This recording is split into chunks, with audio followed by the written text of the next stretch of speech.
All right, good Monday morning, everybody. Morning. Okay, so a bit of history for us on the auction block. Kobe Bryant's NBA debut jersey, there it is.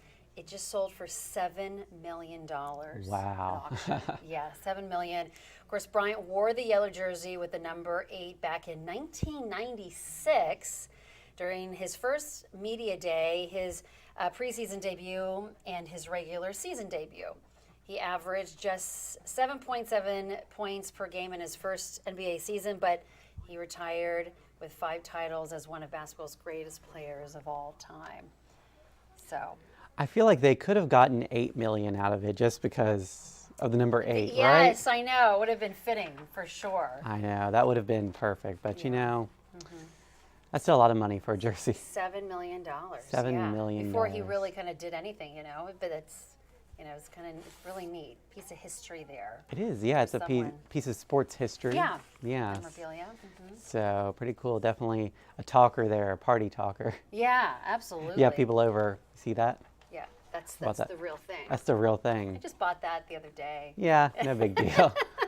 Through $7 million. Yeah, that's right. Yeah. So anyway. Pretty cool. Pretty neat. All right, thank you, Jennifer. Let's take a look at our local headlines this morning. The Albemarle County Commonwealth's attorney stands by his reaction to a dust-up last week at the district courthouse in Charlottesville. 2 men were detained by a pair of men wearing no uniforms, one of them sporting a face mask. Commonwealth's attorney Jim Hensley said he would investigate the detainments and expressed concern the manner of the detentions could jeopardize public safety. Immigrations and Custom Enforcement says Hensley postured to the media. Democratic gubernatorial hopeful Abigail Spanberger made a stop in Albemarle County over the weekend. The former congresswoman told a crowd of 250 Democrats that there's a lot at stake this November. She touted her record in D.C., saying it shows her ability to work across the aisle.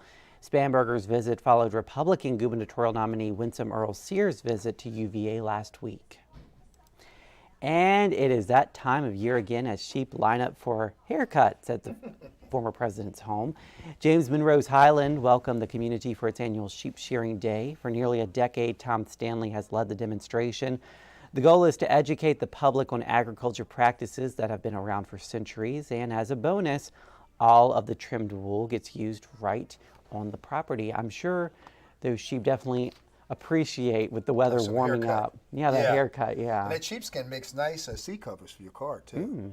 Like sheepskin seat covers. Yeah. Anyway, weather-wise, we got a nice one unfolding for us today. We'll see a lot of sunshine, mid-70s, so pretty similar to what we had yesterday.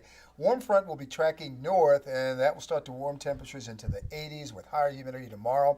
Could see a few showers Wednesday, but a better chance of shower and thunderstorms will be in our forecast for Thursday and Friday. Good news is conditions clear out just in time for the weekend. It's going to be another beautiful weekend.